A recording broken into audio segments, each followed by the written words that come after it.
السلام علیکم ورحمۃ اللہ وبرکاتہ۔ حامدہ و مصلیًا اما بعد۔ ناظرین کرام، آج کے درس کے اندر بہت ہی اہم موضوع میں لے کر کے حاضر ہوا ہوں، اور وہ یہ ہے کہ ہم اور آپ اللہ کی عبادت و بندگی کرنے کے لیے بہانے بناتے ہیں کہ ہمارے پاس وقت نہیں ہے، ہمارے پاس تجارتیں ہیں، ہمارے پاس کاروبار ہے، ہمارا بزنس ہے، ہم اللہ کی عبادت نہیں کر سکتے، ہم مسجدوں کو نہیں آ سکتے۔ اگر ہمارا یہ نظریہ ہے، اگر ہماری یہ سوچ ہے، اگر ہماری یہ فکر ہے، تو پھر ذرا یہ حدیث سن لیجئے۔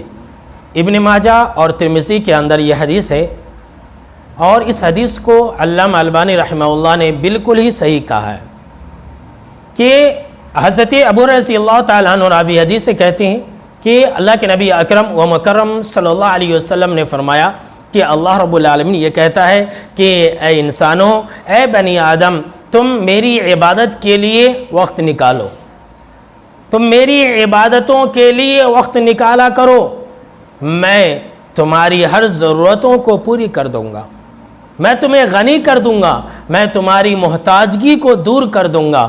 اور اگر تم نے ایسا نہ کیا، ناظرین کرام، حدیث کا جو جملہ ہے وہ آپ یاد رکھیں۔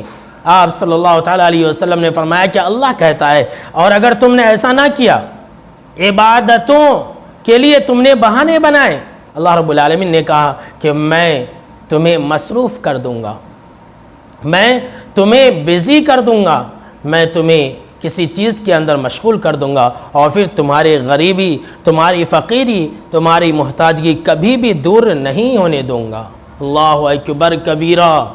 ناظرین کرام، آج ہم جو اتنے پریشان ہیں، یہ اسی وجہ سے ہیں کہ ہم یہ کہہ کر کے نماز کو ٹال دیتے ہیں، یہ کہہ کر کے اللہ کی عبادت و بندگی چھوڑ دیتے ہیں کہ ہم بزی ہیں، ہم مصروف ہیں، ہم کام کا بہانہ بناتے ہیں۔ ہم ایسا کیوں نہیں کہتے، ہم ایسا کیوں نہیں سوچتے کہ پہلے نماز پھر کام؟ لیکن ہم سوچتے ہی ایسا ہے کہ پہلے کام اس کے بعد نماز۔ نہیں میرے دوستوں، یہی تو ہماری ہلاکت و بربادی کی دلیل ہے۔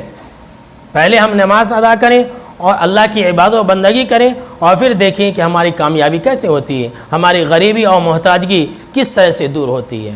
اس لیے ناظرین کرام، اس حدیث کو ہمیشہ یاد رکھیں، ہمیشہ یاد رکھیں، نماز کے لیے کام کو بہانہ نہ بنائیں۔ اگر ہم بہانہ بنائیں گے تو ہم جس طرح سے آج پریشان ہیں، کل بھی پریشان رہیں گے، اور ہمیشہ پریشان رہیں گے، اور ہماری ضرورتیں بھی پوری نہیں ہوں گی۔ ہم دنیاوی معاملات میں اللہ کے احکام کی پاسداری کریں، ہم اللہ رب العالمین کی عبادت و بندگی بجا لاتے ہوئے دنیا کے اندر زندگی گزاریں، اسی میں ہمارے لیے کامیابی ہے۔